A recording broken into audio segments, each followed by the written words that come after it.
세상이 알지 못해도 주님이 기억하시는 예배, 우리들의 성령에 불타는 금요일. 오불금에 오신 여러분들을 환영합니다. 샬롬. 야, 이분 안 틀렸네요. 네. 이번에는 감사하게도 잘 맞았습니다. 네. 네, 오늘은 저희 6번째 시간이죠. 웨슬리 너를 말하다. 네, 오늘의 말씀 제목은 믿음에 의한 의입니다. 네, 믿음에 의한 의, 다른 말로 믿음으로 얻는 의, 뭐 이런 번역도 있어요. 오늘의 말씀은 로마서 10장 5절에서 8절까지 말씀입니다. 좀 긴데요. 쭉 읽어드릴게요. 모세가 기록하되 율법으로 말미암는 의를 행하는 사람은 그 의로 살리라 하였거니와 믿음으로 말미암는 의는 이같이 말하되 내 마음에 누가 하늘에 올라가겠느냐 하지 말라 하니 올라가겠느냐 함은 그리스도를 모셔 내리려는 것이요 혹은 누가 무저경에 내려가겠느냐 하지 말라 하니 내려가겠다 함은 그리스도를 죽은 자 가운데서 모셔 올리려는 것이라. 그러면 무엇을 말하느냐? 말씀이 내게 가까워 내 입에 있으며 내 마음에 있다 하였으니 곧 우리가 전파하는 믿음의 말씀이라. 아멘. 오늘의 말씀은 조금 어려운 것 같아요. 네, 쉽지 않아요. 이게 이제 우리가 생각해 봐야 될 게 뭐냐면 유대인들이 생각했던 것. 바울은 오늘 이 이야기에서 무슨 얘기를 하냐면 맨 처음에 이제 얘기하는 것처럼 율법으로 말미암는 의를 행하는 사람은 그 의로 살 수 있다라고 얘기를 해요. 부정하지 않아요. 율법에 의해서 만들어진 의도 부정하지 않고 또한 뭐도 부정하지 않냐면 예수님이 우리에게 주신 예수님을 믿으면 구원을 받는다. 그 의도 반대하지 않아요. 그 사랑에 대한 율법에 대한 계약도 반대하지 않고 사랑에 대한 계약도 반대하지 않아요. 그래서 이 완벽한 하나님의 공로에 의한 계약, 이 계약을 바울은 알고 있었지만 유대인들은 그것을 인정하지 않고 있었다라는 거예요. 그래서 그 유대인들은 유일하게 율법으로 인한 의만 인정하고 그것만이 하나님께서 우리에게 주신 명령이기 때문에 예수님을 믿으면 구원받을 수 있다는 바울의 명령에 대해서 생각을 하지 않고 있었던 거예요.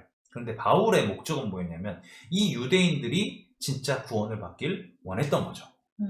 그러니까 이들이 정말 하나님에 관한 열정을 갖고 있는 사람들이기 때문에 이 사람들이 구원을 받아야만 하는데 이들이 믿고 있는 건 뭐냐면 율법만 지키면 우리는 괜찮다라고 생각하는 걸로 끝나는 거예요. 하나님이 진짜 바라시는 그 의의가 무엇인지에 대해서는 관심이 없는 거예요. 얘네들은 이미 받았으니까 난 이것만 해결하면 돼 라고 생각하고 산다는 얘기죠. 그래서 예수님 안에 있는 구원, 또 하나님의 사랑인 아들을 통해서 우리 죄를 값없이 용서하시는 하나님의 그 순전한 은총과 자비로부터 흘러나오는 그 칭의, 즉 하나님의 그 의, 이거에 대해서는 완전히 무관심하고 생각을 아예 안 해버리는 거예요. 그러니까 그가 구원을 받을 수 있는 환경이 전혀 되지 않아 버리는 거예요. 이런 것들에 대해서 바울은 되게 상심한 말씀을 하게 되는 거예요. 그래서 유대인들을 향해서 바울은 뭐라고 했냐면 너희는 너희 자신의 의를 자꾸 드러내고 있다라고 얘기를 하는 거죠. 그래서 그들을 용서하고 받아들이는 토대로서의 그 믿음, 즉 불경건한 자를 의롭게 하시는 하나님을 믿는 믿음보다 그들 자신이 거룩해지기를 앞서 내세우는 그들의 모습을 보면서 안타까워하는 거예요. 그래서 결국은 그들의 삶을 뭐라고 바울은 표현하고 있냐면 그들의 삶은 율법을 지키면서 사는 삶, 하나님의 의를 무시하고 사는 삶, 그 의를 무관심으로 돌려버리는 삶, 자신의 거룩함을 계속해서 드러내는 삶, 이거는 결국 자신이 죽음으로 향해 가는 삶이라고 바울은 얘기하고 있다는 거죠. 그래서 유대인들은 그리스도가 진짜 이 율법을 완성하기 위해서 오셨다는 사실을 깨닫지 못하고 있기 때문에 그리스도를 무시하고 배척하고 이렇게 할 수밖에 없었던 거예요. 왜? 자기가 받은 것만이 진실하다고 여기고 있기 때문에. 그래서 율법은 우리한테 어떻게 왔냐면 너희가 이것을 행하면 너희가 살 것이다 라고 왔는데 바울은 여기다 대고 무엇을 얘기하냐면 이제 행하면 살리라가 믿으면 살리라라고 더 좋은 율법으로 우리에게 왔다라는 것을 알려주고 싶은 거예요. 행하는 것이 안 되는 것이기 때문에. 그래서 죄악과 죄의 권세로부터 구원받기 위해서는 믿어야 되는 거고 결과적으로 죄의 대가로부터 구원받은 우리들의 모습, 이 모습을 알려야 되는 거예요. 바울은 그걸 얘기하고 있는 거죠. 저는 오늘 이것이 정말 많은 크리스천들이 정말 많이 읽어봤으면 좋은 설교인 것 같아요. 제가 이걸 읽으면서도 제 마음에 너무 많이 찔림이 있었고, 제가 어떤 목회의 방향성을 갖는 데에도 내가 정말 이 부분에 대해서만큼은 성도들에게 반드시 알려야겠다라는 생각을 하게 됐어요. 제가 전에도 한번 이런 부분에 대한 언급을 했었잖아요. 아마 기억을 할 것 같아요. 아마 이 이야기를 듣는 모든 사람들의 동일한 반응이 어떤 반응이냐면 그럼 나는 뭐지? 라는 반응이었어요. 그런 반응처럼 정말로 오늘 우리가 기존에 갖고 있던 신앙적 관념들을 잠깐 내려놓고 오늘 이 설교 말씀을 함께 나누면서 우리는 지금 현재 나의 자신의 의에 의지해서 살고 있진 않은가? 나는 유대인처럼 하나님에 의해 무관심하며 살고 있지 않은가? 이 부분에 대해서 한번 고민해 봤으면 좋겠어요. 여러분이 갖고 있는 신앙생활 기초, 즉 예배하고 기도하고 전도하고 말씀 읽고 하는 이유가 뭔지, 이거 어떻게 보면 율법적인 거예요.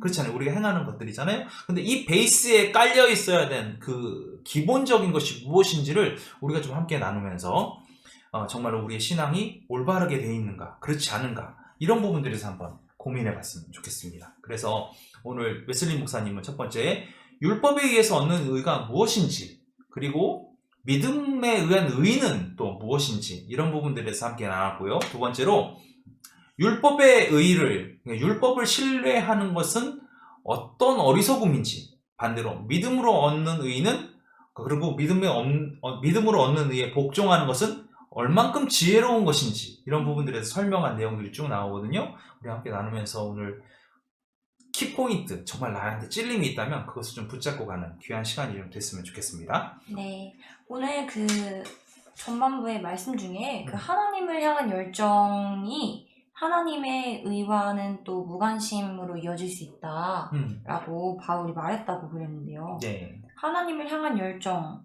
그런 율법적인 기도하고 말씀 읽고 찬양하고 그런 부분이 하나님의 의와 어떻게 다른지, 율법적인 이는 또 어떤 건지 알고 싶습니다. 이거예요. 뭐냐면 하나님께서 그 아브라함이 하나님 말씀을 잘 순종하고 했을 때 성경에 이렇게 나와요. 하나님이 그것을 바라보시고 아브라함의 의로 여기셨다. 이렇게 나와요. 그러니까 그가 하나님의 뜻 가운데 살기로 하는 것을 누가 인정해 준 거예요? 하나님이 인정해 주신 거잖아요. 즉 우리의 의는 아무 의미가 없어요. 우리가 뭘 할 수 있겠어요? 할 수 있는 게 없어요. 내가 내세울 게 없는 거예요. 우리가 전 시간에 함께 나눴어요.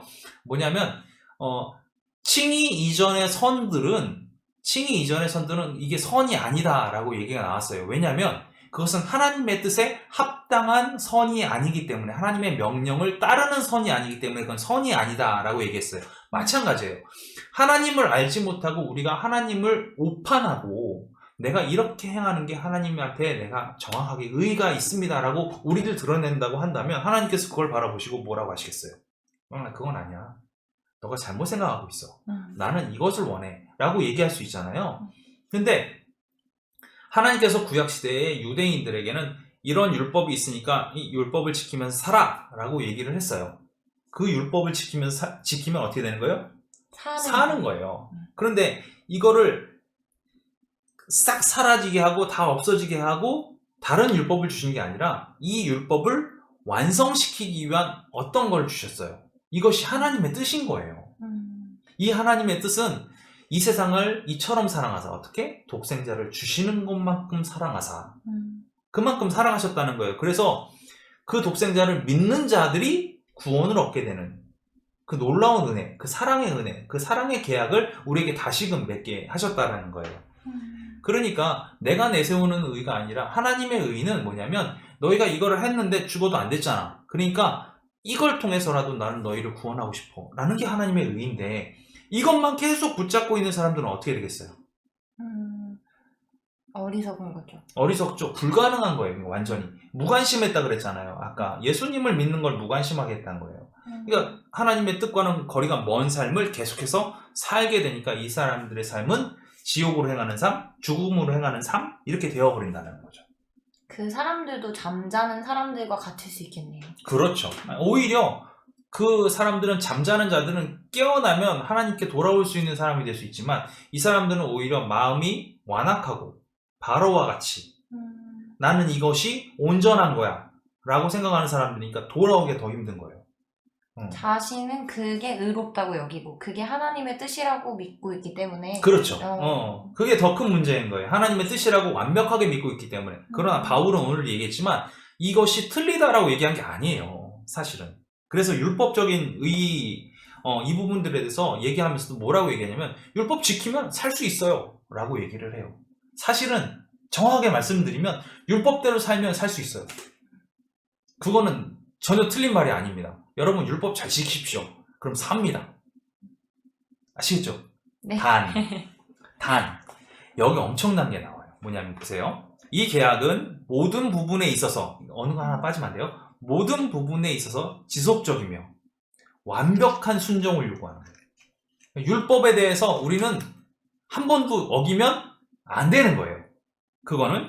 그리고 그 조건은 우리가 거룩할 수 있는 유일한 조건인 거예요. 거룩한 유일한 조건. 그러니까 율법적인 의의는 어떻게 되냐면 내 내적으로, 내 외적으로, 반대로 아주 작은 사소한 것에부터 아니면 아주 큰 것까지 모든 뜻을 다 의롭게 성취해야만 한다는 것을 의미하는 거예요. 퍼펙트만이 유일하게 된다라는 거예요. 조금도 벗어나지 않고. 전혀. 그래서 하나님의 뜻에 모든 애착을 가져야 돼요. 하나님의 뜻에 모든 욕망을 가져야 되고 모든 생각을 하나님의 뜻에 복종시키도록 요구하고 있는 것이 율법이에요. 그리고 우리는 모든 대화 가운데서도 거룩함을 유지해야 돼요. 그게 돼요? 우리의 마음처럼 우리의 입술이 열리지 않는 경우들이 많죠. 맞아요. 또 우리의 마음도 하나님 앞에서 언제나 순전해야 돼요. 그리고 인간도 완전해야 돼요. 우리 그리스도인의 완전에 대해서 우리가 처음에 이제 구원론에 관한 얘기를 했지만 인간도 완전해야 된대요. 그리고 하나님을 진짜 온 것을 다해서 사랑해야 되는 거예요. 모든 영혼, 즉 피조물, 하나님께서 창조하신 모든 사람들을 다 사랑해야 돼요. 그 사람이 어떤 사람이든 믿는 사람이든 아닌 사람이든 다 사랑해야 돼요. 온전히 하나님만 섬기고 있어야 되고 하나님의 영광을 위해서 살아야만 합니다. 이렇게 하면 사시는 거예요. 참 쉽죠? 저는 이미 진작부터 네. 이 율법은 완전함만을 요구하는 거예요. 완전한 법. 외적인 법이나 내적인 법이나 가장 작은 것에 관할지라도 조금이라도 부족함 없는 어떠한 법의 완화나 어떠한 법의 부족함이나 불가능 이런 것도 허용하지 않는 이런 거예요. 그러니까 결국은 완전하고 지속적으로 멈추지 않는 그런 완전함을 유지해야만 우리는 살 수 있게 되는 거예요. 상당히 많은 노력들이 필요하겠네요. 노력으로 될 수 있으면요. 그렇죠. 네. 노력해도 되지 않는 게 세상에 있다고. 네. 많아요. 정말 많아요. 심지어 우리는 믿음 생활을 하면서 수많은 것들과 타협하고 살아요. 이 율법은 용납하지 않아요. 근데 믿음으로 얻는 의는 이렇게 얘기를 하고 있어요. 오늘 말씀에 관한 얘기예요. 뭐라고 얘기하냐면 누가 하늘에 올라갈 거야? 누가 위로 올라가가지고 그리스도를 내려오게 해가지고 이 땅에 구원을 줄 거야. 근데 내가 얼마큼 잘 소위 말해서 하나님 앞에 성실하고 하나님 앞에 온전하면 온전한 사람이니까 나는 이제 천국에 갈 수 있잖아요. 그러니까 난 천국에 갈 수 있으니까 천국에 가서 그리스도를 모셔와야 돼. 다른 사람 못 가잖아. 그렇잖아요? 그러니까 내가 올라가서 그리스도를 모셔오면 그리스도가 이 땅을 완전하게 하실 거 아니에요. 그렇죠? 근데 그게 안 된다고 얘기하는 거예요. 바울은 그렇게 얘기하고 있어요. 또 거꾸로 얘기하고 있어요. 누가 무정에게 내려가서 그리스도를 모시고 올라올 거냐는 거. 우리를 위해 대신 죽으신 그 그리스도를 모셔와서 이 땅에 있는 모든 사람들을 구원할 거냐는 거예요.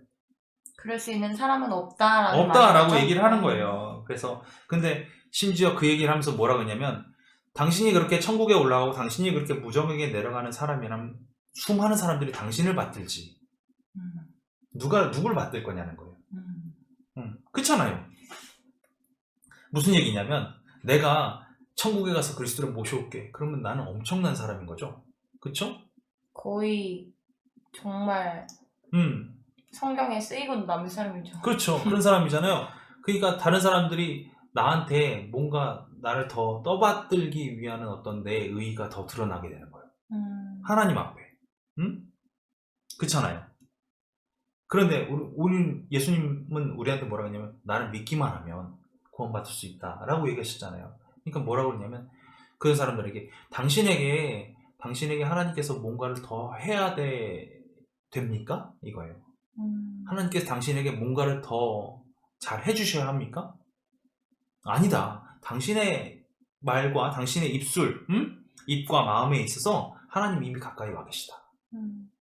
그거를 깨달아라 이거예요. 당신이 뭔가를 해도 당신의 정말 의로운 행동으로 하나님으로부터 그리스도를 천국으로 내려오는 그런 행위가 필요한 것이 아니고 무적에게서 그리스도를 끌어올려서 이 세상을 다 하기 위한 어떤 액션을 취하는 당신의 모습이 아니고 이미 당신은 그렇게 구원을 받을 만한 충분한 조건 앞에 서 있다는 거예요. 당신이 이제 마음으로 믿으면 당신이 입으로 시인하면 이제는 새로운 계약이 우리 앞에 딱 와 있기 때문에 이걸 붙잡기만 하면 우리는 구원받는다.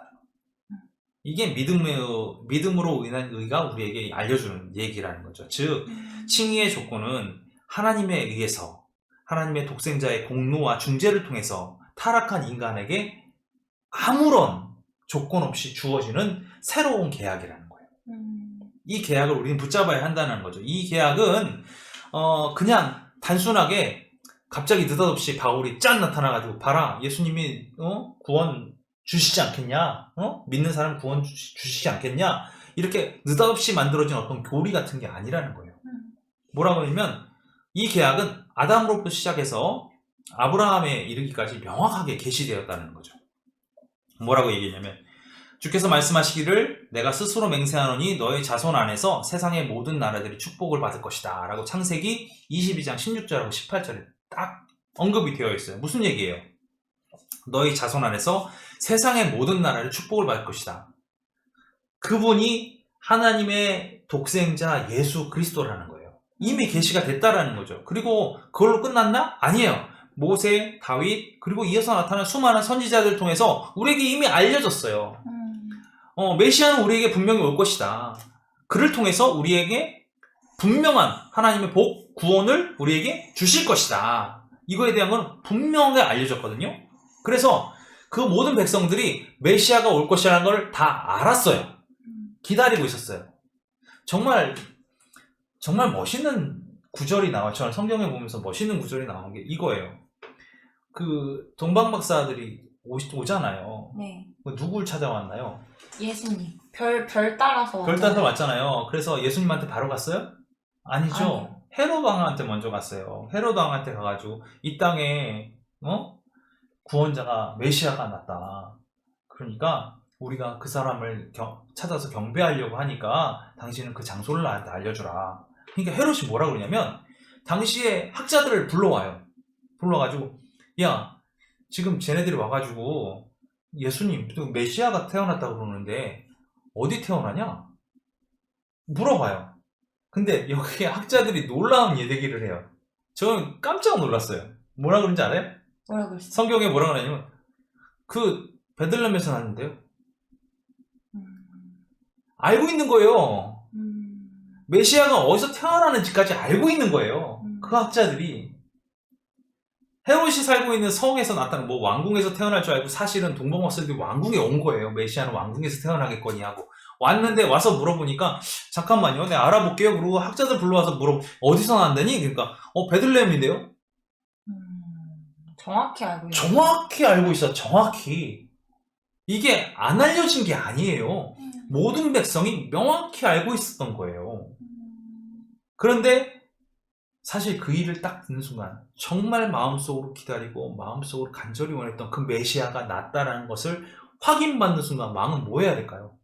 달려가야죠. 그렇지. 짐 싸들고 달려가야 되는 거야. 그게 맞는 거야. 그런데 어떻게 하냐면 죽이려고 했어요. 완악한 마음에 동방박사한테 니네 갔다가 진짜 계시면 나한테 좀 알려줘. 내가 그럼 가가지고 경배할게. 이렇게 얘기했어요. 마음속에 뭘 품고? 나쁜 마음. 죽이려는 안 좋은 마음을 품고. 그렇게 했단 말이에요. 지금 이 얘기를 하고 싶은 이유가 뭐냐면 이미 모든 백성들한테는 이 얘기가 알려졌어요. 유대인들이 모른다? 알고 있어요. 알고 있다라는 거예요. 그걸 우리는 잊으면 안 돼요. 그러니까 정확하게 메시아가 우리를 찾아오셔서 그분이 우리를 구원해 주실 것이다라는 분명한 것이 우리에게 알려졌지만, 지식적으로 알려졌지만 결국 유대인들에게는 생명과 불멸이, 영생이 결국 그들에게는 드러나지 않고 있었다는 거예요. 아직도 깨닫지 못하고 있었다는 거죠. 자, 그래서 하나님은 예수님 우리에게 이렇게 얘기하죠. 죄를 범하지 않는 복종을 행하라. 그러면 살 것이다. 이렇게 얘기하지 않아요. 나를 믿어라. 그럼 살 것이다. 이렇게 말씀하시죠. 이 두 번째 계약은 행하기에 불가능한 것을 우리한테 요청하지 않아요. 율법은 아까도 우리가 계속 나눠봤지만 도저히 할 수 없는 그런 것들만 쌓여 있잖아요. 그런데 예수님은 도저히 불가능한 계약을 우리에게 주신 게 아니에요. 그래서 하나님의 아들로 인해, 그리고 하나님이 이루신 속죄로 인해 아무것도 행하려지 않는 그 불경건한 자를 의롭게 하시고 그의 신앙을 그의 의로 돌리시는 하나님을 오로지 믿는 것, 이것만이 요구되는 거예요. 그렇게 됐을 때 비로소 하나님이 죽은 자로부터 일으키신 예수님을 당신의 마음으로 믿고 당신의 입으로 주 예수 그리스도를 당신의 주요, 당신의 하나님으로 고백하는 그 순간 당신은 비난과 죄악과 당신의 이전 죄의 징벌로부터 구원을 받게 될 것이며 당신의 남겨진 날들 동안 진정한 거룩함으로 하나님을 섬길 힘을 부여받게 될 것이다 라고 얘기하고 있어요. 이게 진짜 멋있는 거예요. 우리가 구원받았다는 것을 이렇게 생각을 해요. 지금에 있는 죄와 앞으로 이루어질 죄, 그 다음에 차후에 생길 죄까지 우리는 다 깨끗하게 용서받았다라고 생각을 하는데, 이 용서는 우리가 죄악되어 있는 이 모습을 이렇게 깨끗하게 씻어낸 것이 아니라, 이 칭의 때 저희가 함께 나눴지만 우리가 덧입은 거예요. 덧입은 것. 이게 과거의 죄로부터는 완전히 깨끗해진 거예요. 거기는 하나님께서는 그걸 찾지 않으신다 그랬어요. 그런데 오늘 여기 나온 것처럼 남겨진 날들 동안 진정한 거룩함으로 하나님을 섬길, 하나님의 뜻 가운데로 살아갈 수 있을 만한 힘을 부여받게 됐기 때문에 우리는 앞으로는 악한 일을 하고 사는 것이 아니라 하나님의 뜻에 올바른 일을 하게 될 힘을 얻게 됐다는 거예요. 죄로부터 돌이킬 힘, 죄를 지었을 때 회개할 수 있는 힘, 이런 힘들이 우리한테 생겼다라는 거예요. 하나님이 원치 않으시기 때문에 난 여기서 돌이켜야 돼. 이런 일이 생긴다는 거죠. 맞아요. 이게 친구들한테 이렇게 이야기를 하면은, 그래, 맞아. 그러면 내가 예수님 믿으면 되는 거지? 그래, 나는 그냥 믿을게. 대신 교회는 안 갈 거야. 이렇게 말할 수도 있잖아요. 그렇죠. 그냥 믿기만 하면 구원 받는다고 하니까 그냥 믿기만 할게. 그리고 전이랑 똑같이 그냥 살게. 이렇게 말할 수도 있잖아요. 그게 우리가 지금 현재 신앙인들이 갖고 있는 착오예요. 왜냐하면 우리는 이렇게 얘기하잖아요. 그리스도를 믿으면 구원받아. 너도 예수 믿고 구원받아야 돼. 그럼 우리는 이렇게 얘기해요. 나도 예수 믿어. 난 구원받았어. 땡. 됐지? 이거예요. 맞아요. 그렇잖아요. 딱 그거 얘기하는 거잖아요. 그런데 실제 구원은 뭐냐면 하나님 앞에 내 스스로를 완전히 자복하고 회개하고 내 마음으로 주님을 믿고 그 믿음으로 말미암아 앞으로의 생활들을 주님과 동행하는 삶을 살아가는, 이게 구원이에요. 얼마나 멋집니까? 이게 구원이에요. 제가 이 부분에 대한 얘기를 좀 계속 해야 되는데 오늘 좀 길어질 거 아니에요.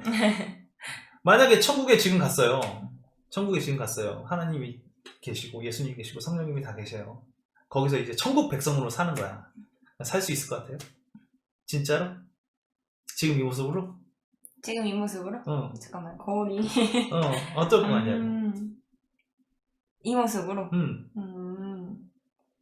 네, 저는 살 수 있을 것 같아요. 자, 제가 한 가지만 할게요. 내 마음에 아직 더러운 죄가 있는데, 나의 생각이 더러운 것이 있는데, 그러면 천국에서 그거를 요청받을 거 아니에요. 어떤 거? 정말 완벽하게 주님 안에서 사는 거. 그 순간 어떻게 하려고? 그러니까 저는 지금부터 열심히 이제 하나님의 뜻 안에 살아가는 훈련을 하는 거예요. 해야죠. 그렇죠. 연습을 하는 거예요. 사실은 우리의 신앙생활이 이 땅에서 천국을 만끽하고 사는 거예요. 뒤집어 얘기할게요. 아직 천국이 아니지만 이미 천국인 곳에서 사는 거예요. 이게 참 재미있는 표현이에요. 무슨 얘기예요?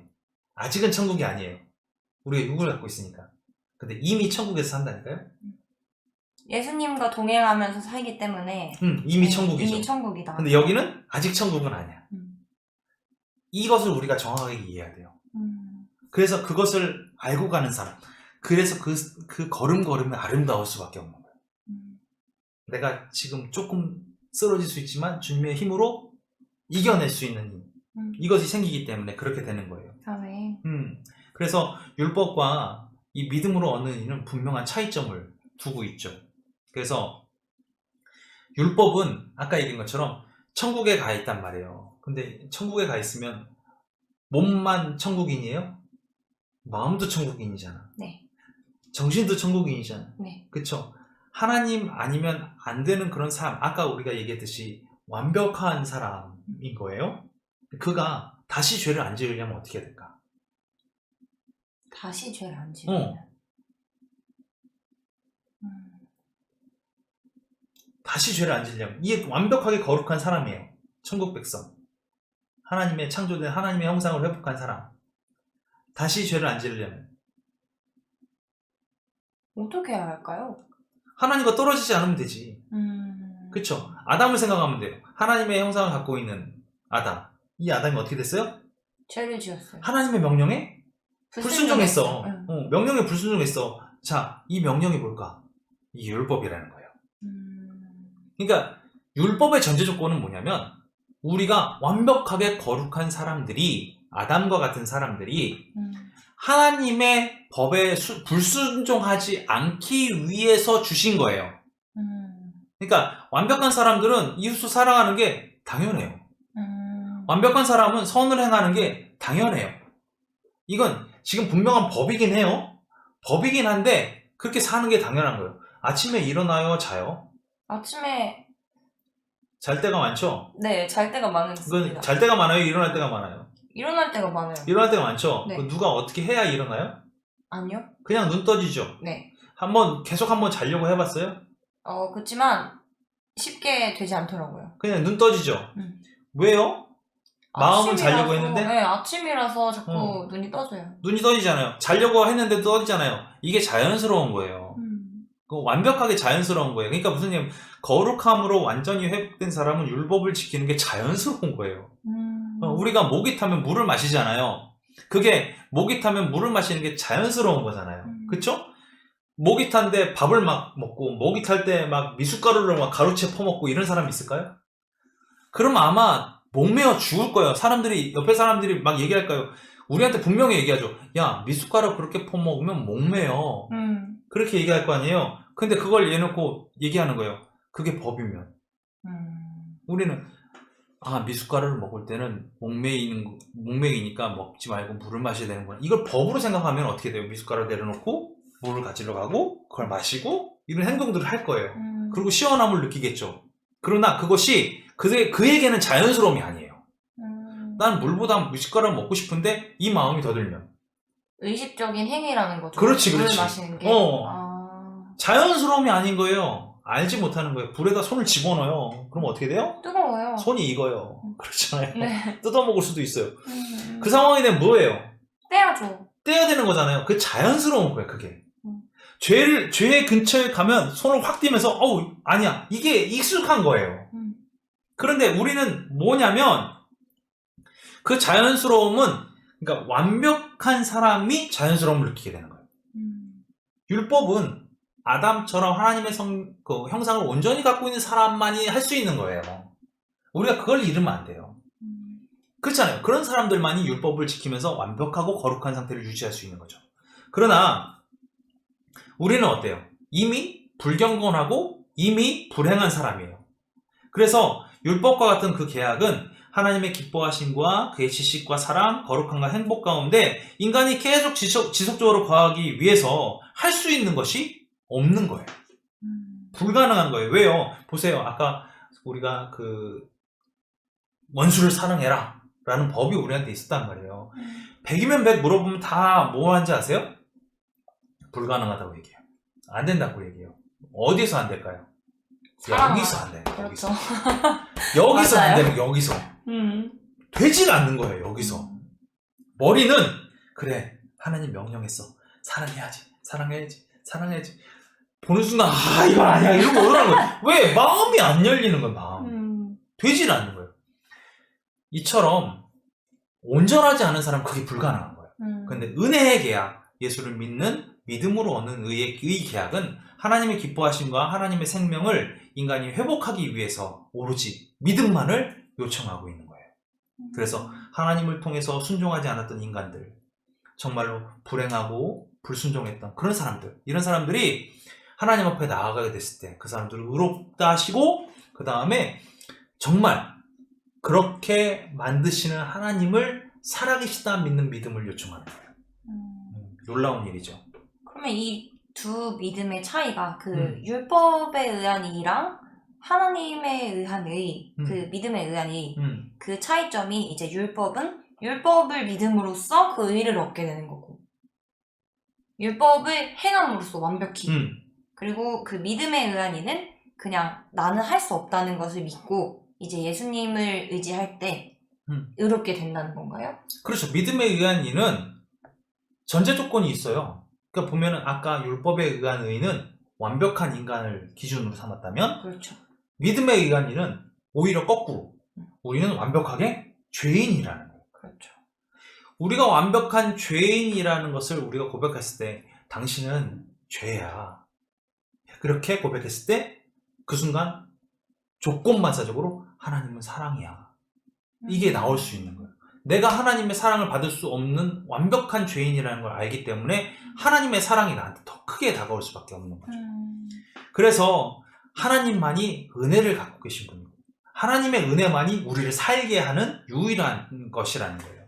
그래서 웨슬리 목사님 뭐라고 하냐면 두려워하지 마세요. 오로지 하나님을 믿기만 하십시오. 예수 그리스도를 믿기만 하십시오. 그러면 정의로운 하나님이시라 할지라도 그러니까 정확하게 판단하시고 심판하시는 죄를 졌으면 넌 지옥 가야지 라고 판단하시는 그 하나님이라 할지라도 예수님을 믿는 모든 사람들을 의롭다 해주실 것입니다. 이렇게 얘기하고 있는 거예요. 그게 은혜이기 때문에. 이게 얼마나 아름다워요. 저같이 정말 아무것도 못하는 사람, 죄투성인 사람, 자, 눈 뜨고 살아있는 것 자체가 죄에서 허덕거리는 정말 저와 같은 사람들도 하나님께서 구원해 주시겠다고 이 새로운 계약을 예수님을 통해서 맺어주신 거잖아요. 이게 놀라운 거예요, 이게. 그래서 웨슬리 목사님은 이렇게 얘기하고 있어요. 율법을 행하는 사람은 참 어리석은 사람이다 라고 얘기하고 있어요. 율법을 행하는 사람이 왜 어리석은 사람이냐고 얘기를 하냐면 기준이 잘못됐다는 거죠. 아까 얘기했처럼 율법을 행하는 사람의 기준은 완벽이에요. 그 사람은 거룩한 사람이에요. 죄 없는 아담에게 주어진 그 조건이에요. 근데 이미 이 사람은 어떤 사람이에요? 죄에 빠진 사람. 이미 죄에 빠진 사람. 그래서 내가 이 죄를 해결하지 않고 그 율법을 할 수 있는 방법이 없는 사람. 그래서 유대인들의 율법을 가만히 지켜보면 주님께서 주신 율법들이 있어요. 주님이 주신 율법이 있어요. 그런데 이만한 율법을 더 만들어 놨어. 뭔지 알아요? 이 율법을 지키기 위한 조건. 이런 거예요. 지금도 그 이스라엘 가면 가장 많이 하는 게 안식일이 문제잖아요. 안식일이 되면 어떤 일이 벌어지는지 알아요? 엘리베이터의 모든 층의 버튼이 다 눌려 있어요. 다 눌려 있어요? 눌려 있어요. 왜지? 그거 누르는 것도 일이잖아. 그러면은 나는 3층 아니 15층을 가고 싶으면은 14번을 서야 돼. 그걸 조건으로 달아놓은 거예요. 세상에. 그게 일이기 때문에 엘리베이터에 타는 순간에 모든 사람들 1층에 있는 벨보이가 보통 이제 그거를 벨보이가 처음 안식일이 되는 그때 이걸 자동으로 다 바꿔놔버려. 다 눌려져 있게. 아, 벨보이도 쳐야 되니까 전날에 미리 다 바꿔버려. 그러면 전체가 다 켜져 있는 상황이 그 안식일 날 시작부터 끝날 때까지 쫙 켜져 있는 거야. 그게 조건이 된 거예요. 새로운 율법이 나온 거야. 그게 뭐가 중요해요? 그럴 수밖에 없는 거예요. 왜? 우리는 어떤 사람들이니까? 율법을 100% 지켜야 되는 사람들. 그러니까 그렇게 되는 사람들이니까 그런 조건들을 또 만들어내는 거야. 그럼 이제 이렇게 나오겠지? 그러면 벨보이는 11시 59분 58초에 키를 돌려라. 이 율법이 또 나오겠지? 뭐 이렇게 이 법들이 계속해서 만들어지는 거예요. 심지어는 일하는 거는 그럼 아침에 일어나가지고 뭐 어디도 가고 뭐 화장실도 가고 해야 될 거 아니에요. 그럼 몇 걸음까지는 일이 아니에요? 이런 것도 정해놨어요. 밥 먹는 것도 일이죠, 그러면. 그렇게 되는 거예요. 다 그런 식으로 만들어 놓은 거예요. 내가 식사를 하기 위해서 숟가락을 몇 번 드는 건 일이 아니지. 이런 것까지 다 정해놨어요. 그러니까 유대인들은 자기가 완벽하게 어떤 그 마음으로부터 하나님께서 원하시는 하나님이 원하시는 진정으로 원하시는 그 의의를 지키기 위해 자신들의 행위를 계속 추가시키는 거예요. 그 진정으로 원하시는 이가 뭔지 다시 한번 생각해 볼 필요가 있을 것 같아요. 그렇잖아요. 그래서 하나님이 기뻐하심과 그 생명을 지속하고 증가시키기 위해서만 이것이 고안되어 있는데 이것을 그러니까 소위 말해서 죄악된 인간이 이게 좀 해결하기 위한 방식으로 오해하고 있는 거예요. 완전히 다른 개념이죠. 그래서 복종의 의의가 어떤 방식으로 움직이고 있는지에 대해서 율법은 전혀 고려되고 있지 않아요. 그리고 이 복종의 의의는 완벽하고 아까도 얘기했지만 지속적이고 순종적이어야만 가능하다 그러는데 이건 사실 불가능하잖아요. 될 수가 없는 거예요. 주님은 우리에게 이렇게 얘기하시죠. 뭐라고 얘기해요? 율법을 가진 이를 가진 분들에게 이렇게 얘기하죠. 나는 자비를 행하지 모른다. 난 자비를 모르는 사람이야. 너 좀 지켜본다. 내가 그치. 하나라도 틀리나 이거야. 걸리면 그냥 바로 아웃이야. 너. 이게 그 율법을 지키는 유대인들의 하나님이에요. 진짜 무서운 분이네요. 그쵸. 그러니까 엘리베이터를 14층 다 누를 수밖에 없게끔 하는 분이네. 그렇죠. 얼마나 깝깝해요. 죽고 싶지 않아서. 자유함이 없는 거예요. 근데 봐요. 이게 더 웃긴 얘기가 나와 여기서.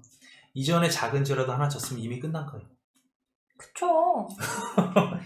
그러니까 내가 어렸을 때 뭐 좀 의식하지 못하고 지는 죄가 하나 있었어. 그럼 이 사람은 이미 끝난 거라니까? 유대인들에게는 회개의 개념이 없나요, 그러면? 개념이 없잖아요.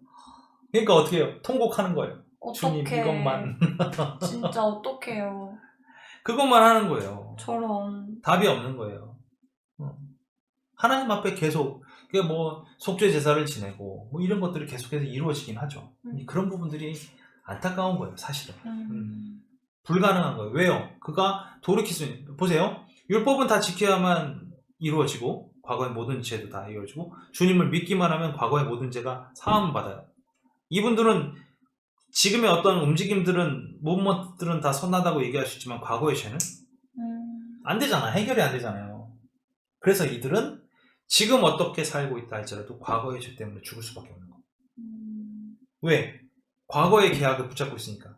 예를 하나 들어봅시다. 옛날에 집을 한 채 사면 1억을 준다 그랬어. 좋죠? 네. 1억을 준다 그랬어. 계약을 했어. 네. 1억짜리 계약을 했어. 네. 그리고 그 집을 내가 팔면 얼마 받는 거야? 2억. 1억을 받는 거지. 계약을 했잖아. 집을 사면 1억을 준다면서. 그럼 2억이죠. 그치. 네. 집이 1억짜리고 1억을 받은 거야. 네. 그럼 2억을 받는 거잖아. 그 열심히 해가지고 집을 2억짜리 샀어. 살려고 했어. 그런데 그 집을 내가 사면 당신에게 1,000억을 줘. 새로운 계약을 당신과 맺었어. 그러면 어떻게 할래요? 이 집을 사고 1억을 받을래요? 아니면 이 집을 넘기고 1,000억을 받을래요? 넘기고 1,000억을 받죠. 그게 두 번째 계약이라는 거예요. 내가 집을 한 채 사면 내가 집도 생기고 1억도 생겨. 나 얼마나 좋아. 행복해. 이거에 매달리고 있는 사람이면 두 번째 계약을 생각을 안 하는 사람인 거예요. 유대인들은 뭐예요? 이미 나는 하나님께 받았어. 내가 이 집을 잘 지키면 1억의 놀라운 복을 받게 될 거야. 그거 산 거예요, 그거. 근데 그러려면 내가 이 집을 지켜야 되잖아. 아름답게 꾸며야 되잖아. 그래야 내가 1억을 받는 거 아니야. 그런데 두 번째 계약을 하는데 저 집 그냥 나한테 통째로 넘겨. 그냥 나만 따르면 돼. 그럼 내가 1,000억 줄게. 이건 개념이 다른 거예요. 어떤 거예요? 새로운 계약은 과거의 계약보다 훨씬 좋을 수밖에 없어요. 내 자신을 주님 앞에 맡기면 어떻게 되는 거예요? 끝이에요. 해결되는 거예요. 근데 두 번째 계약을 생각하지 않았다는 거예요. 그러니까 이 사람이 얼마나 어리석냐는 거예요. 그래서 타락한 인간이 완벽한 것을 추구할 수 있다라고 여기는 이 자체가 어리석음이라는 거예요. 그렇네요. 그래, 정결하지 않고 죄된 무기력한 정말 벌레와 같은 우리가 자신의 율법에 의해서 그 얻는 의를 따라 살아감으로써 하나님께 받아들여질 수 있다는 것을 꿈꾸고 사는 거예요. 이게 얼마나 어리석은 일이에요. 그게 문제라고 얘기를 하고 있어요. 그럼 믿음에 의한 이는 우리는 믿음에 의한 이 아까도 이제 잠깐 제가 예를 들었지만 이게 이제 정확한 예는 아니지만 그냥 집에 관한 얘기 잠깐 했잖아요. 그러면서 그에게 복종하는 거예요. 그에게 나를 전체를 다 넘긴 거잖아요. 그러니까 복종하는 거예요. 분명히 복종도 요청을 해요. 예수님은 분명하게 복종을 요청합니다. 그래서 뭐라고 얘기해야 돼요? 너를 부인하고 너의 십자가를 지고 나를 따라와야 돼 라고 분명하게 얘기를 하세요. 그걸 우리는 알고 있어야 돼요. 그 복종은 뭐냐면 진리를 따라 행동하라는 거예요. 이제 앞으로는 그렇게 살라라는 거예요. 그리고 실질적으로 어떻게 사는 것이 하나님의 뜻에 올바르게 맞는 삶인지 알고 살아가라는 거예요. 우리가 살고 있는 세상은 어떠니까요? 부패하고 죄된 속성을 계속해서 우리한테 부어주던 그런 곳이니까 이제는 뭘 해야 돼? 우리가 스스로 부패했음을 인정하고 내가 더 이상 이런 부패된 곳에서 살기를 원하지 않기 때문에 이것을 버리고 주님 앞에 나가려고 노력하는 것. 내가 그동안 세상을 사랑했으면 이제는 하나님을 사랑하고 살겠다라고 결심하고 나가는 것. 이게 우리에게 중요하다는 거예요. 그래서 우리가 마음으로부터 또 입술로부터 정말로 나는 죄인입니다. 주님의 은혜 아니면 살 수가 없습니다. 이것을 고백하고 사는 것. 나의 자신의 의를 이 순간 포기해버리고 율법으로 얻는 이 다 포기해버리고 이제 참된 속성, 하나님의 의 이것을 따라 행동하는 걸 의미한다는 거예요. 아멘. 그래서 결과적으로는 그것이 어떤 거냐? 정말 지혜로운 거라는 거죠. 이제 나는 하나님 앞에 맡기면 되는 거예요.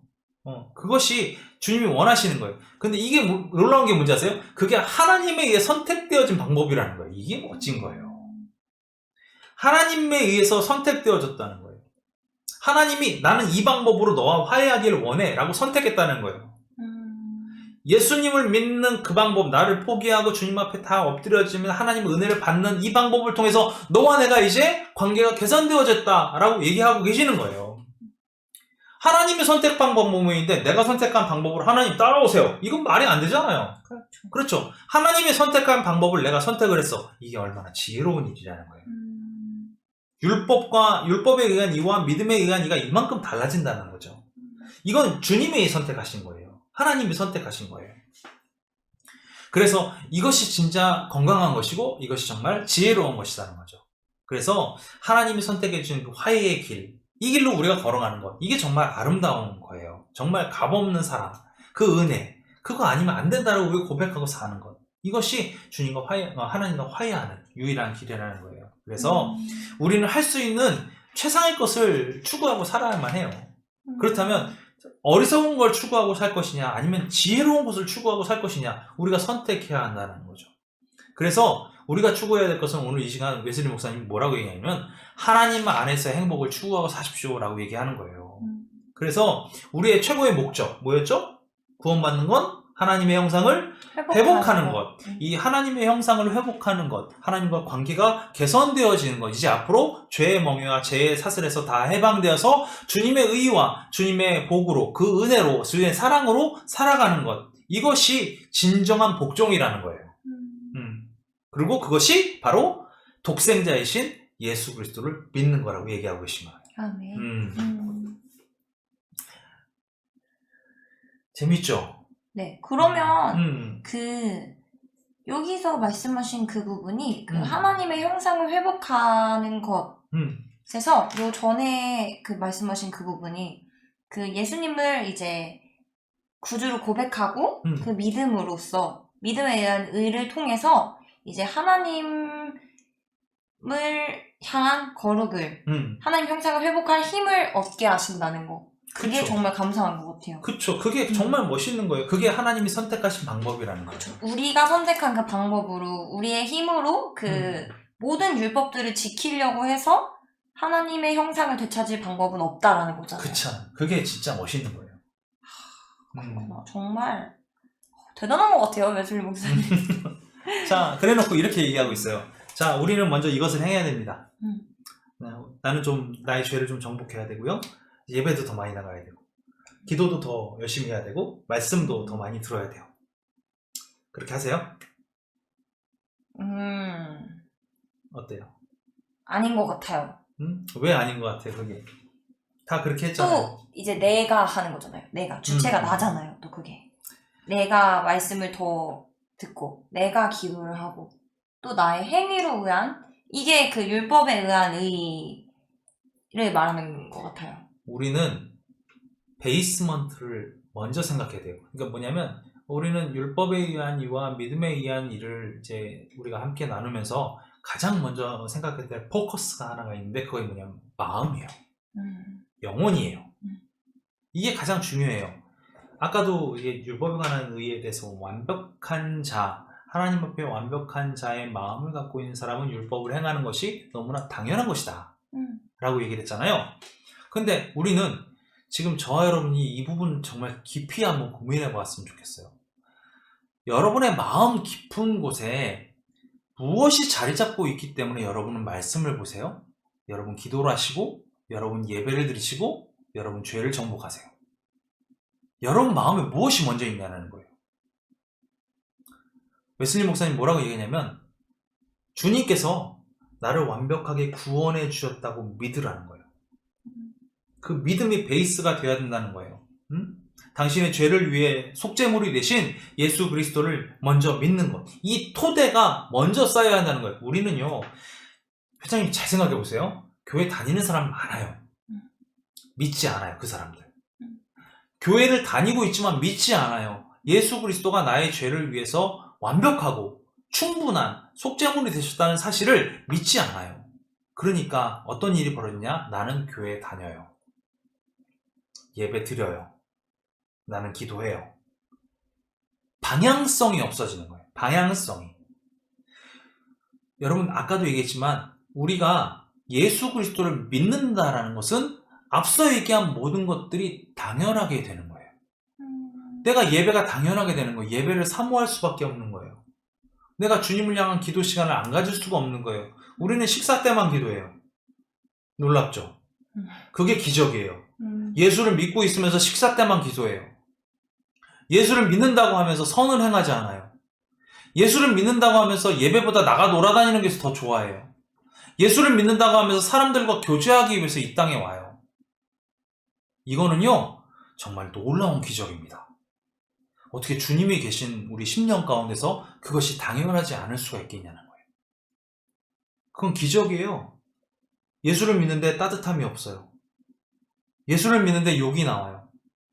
예수를 믿는데 화냄이 나오는 거예요. 기적이죠. 엄청나잖아요. 예수님의 말씀 따위는 뒤로 완전히 제껴버리고 예수님의 심령에서 우리의 주님을 내 심령에서 뽑아내서 던져버리고 화를 내는 거예요. 그걸 다시 찾으러 가요. 오! 예수님 어디 가셨어요? 그것이 나의 행위라고 생각하는 거예요. 그걸 율법이라고 불러요. 우리는 율법적인 사람이 아니에요. 우리는 믿음으로 주를 의지하고 사랑하는 사람이에요. 내가 죄인이라는 것을 분명히 인정하는 거예요. 웨슬리 목사님 여기서 멋진 말을 합니다. 이미 당신은 충분히 나쁘지 않습니까? 실제로 당신은 그렇습니다. 그리고 하나님을 그것을 아십니다. 이거를 먼저 주님 앞에 고백할 수 있어야 되는데 우리는 우리의 의를 너무 많이 드러내고 산다는 거예요. 하나님께서 나를 아신다는 건요, 주님이 주님 앞에 나와 있는 정말 죄인인, 정말 눈물밖에 뿌릴 수 없는 우리들의 모습을 바라보시면서 씻어주길 원하신다는 거예요. 주님이 우리를 씻어줄 수밖에 없을 때 주님은 우리를 정결하게 하시는 거예요. 깨끗하게 하시는 거예요. 주님이 씻어줄 때 우리가 유일하게 정결케 되는 역사가 이루어지게 되는 거예요. 아멘. 그러면서 뭐라고 얘기하냐세요? 당신의 죄를 1000번이나 뉘우칠 필요 없습니다. 당신이 죄를 그렇게 뉘우칠수록 어떤 일이 벌어지는지 아세요? 당신은 그 죄에 대해서 점점 민감해진다는 거예요. 그래서 민감해지니까 어떻게 돼요? 아, 나는 더 이상 못 움직이는 사람인가 보다. 나는 더 이상 할 수 없는 사람인가 보다. 이게 정말 율법적인 사람이에요. 믿고 의지하는 사람은 두려워하지 않아요. 앞으로 나가는 거예요. 멈추지 않습니다. 머물러 있지 않아요. 믿음을 갖고 있는 사람은 주님을 붙잡고 나가기 때문에 결코 두려워하지 않아요. 주님께 다 맡겨버렸기 때문에. 나의 마음과 생각을 지키시는 분이 주님이시기 때문에 그 주님을 믿고 의지하고 달려나가게 되는 거예요. 아멘. 당신이 정말 크게 용서받았다는 걸 깨닫는 그 순간 당신의 눈에서는 눈물이 나올 수밖에 없는 거예요. 그런데 내가 아직도 의롭기 때문에 당신의 눈의 눈물은 말라버리는 거예요. 여러분, 예수님을 바라보셔야 돼요. 주님만 바라보셔야 되는 거예요. 하나님이 당신을 얼마나 사랑하시는지 느끼셔야 되는 거예요. 당신이 정말 하나님께서 당신을 위해서 뭔가 더 행하셔야 되나요?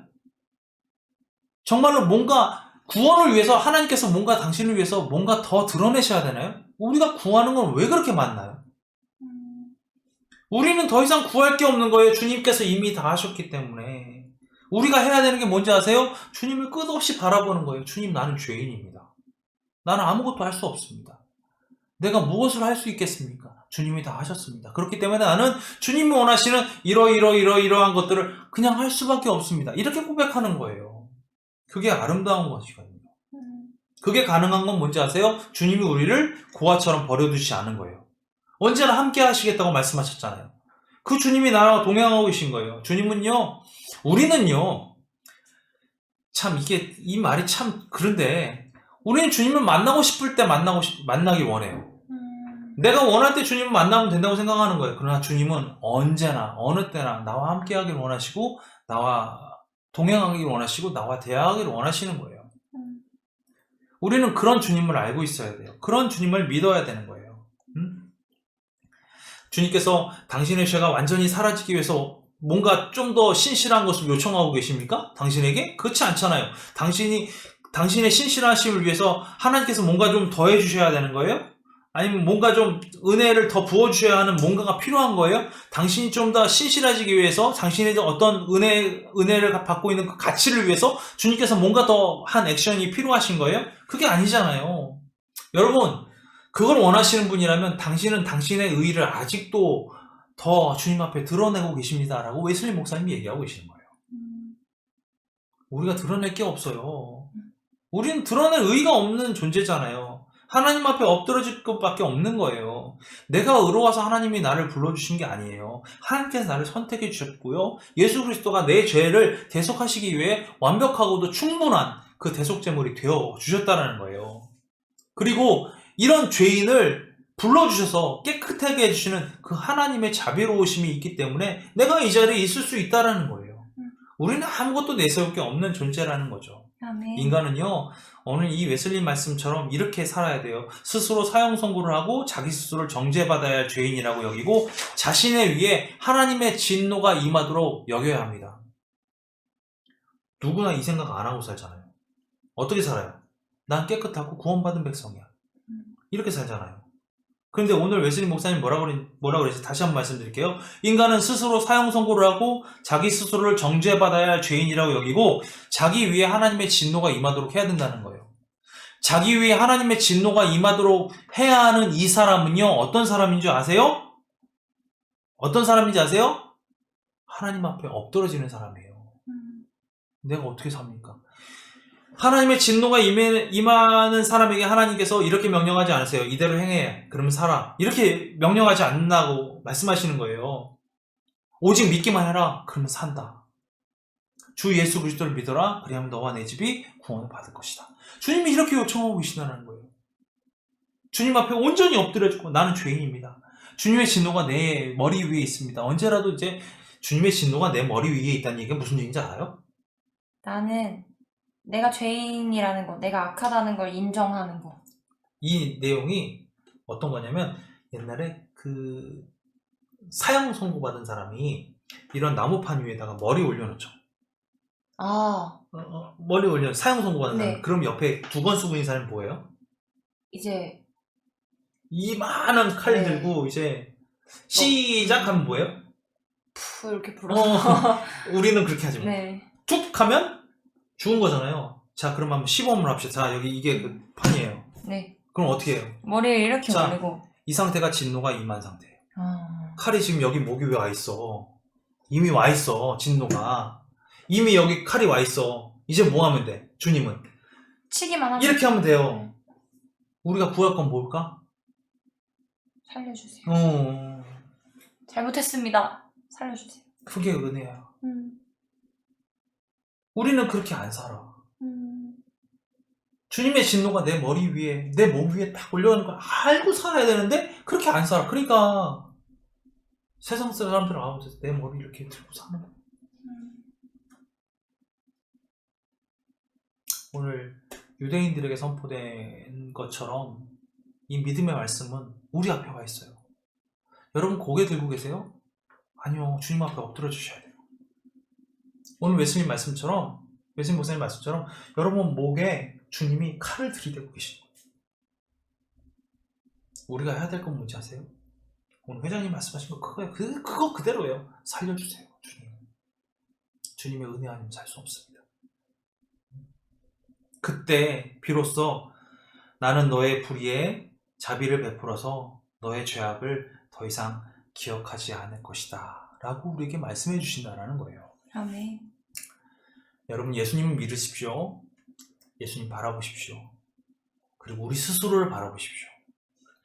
오늘 웨슬리 말씀처럼, 웨슬리 목사님 말씀처럼 우리가 정말 율법적인 사람들이, 우리가 정말 종교적인 사람들, 우리가 정말 신앙인으로만 사는 사람들이 많아요.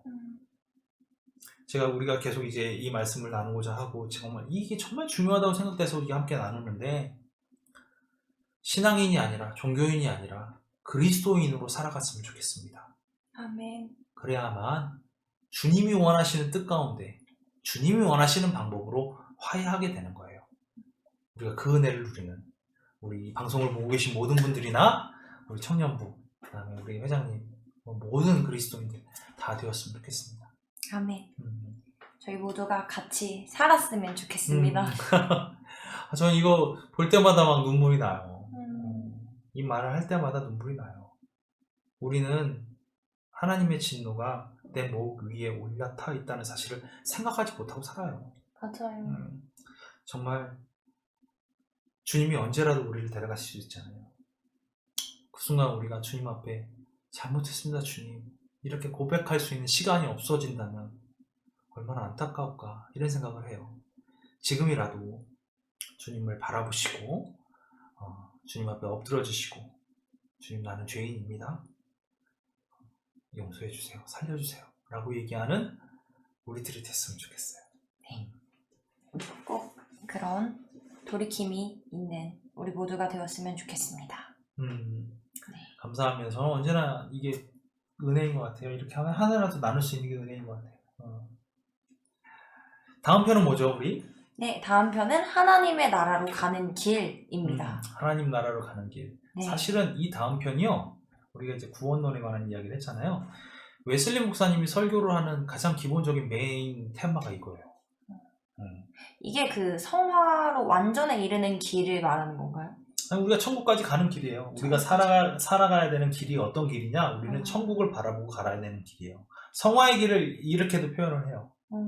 근데 성화라는 게 뭐냐면, 죄인이 우리가 하나님의 은혜로 칭의를 받아서 하나님이 원하시는 뜻 가운데로 걸어가서 완전에 이르는 그 과정. 네. 이 과정이 우리가 천국이라는 거죠. 한번 쫙 읽어보시고 진짜 천국 가야 되잖아요. 그렇죠? 맞습니다. 오늘 가고 가야 돼요. 싶습니다. 그래요, 가야 돼요. 그런 가는 길이 어떤 길인지 우리가 알아보시면서 그 길, 정말 좁은 길 함께 가는 우리 모두가 됐으면 좋겠습니다. 네, 감사합니다. 네, 저희 다음 시간에 그럼 만나도록 하겠습니다. 다음 시간에 또 봐요.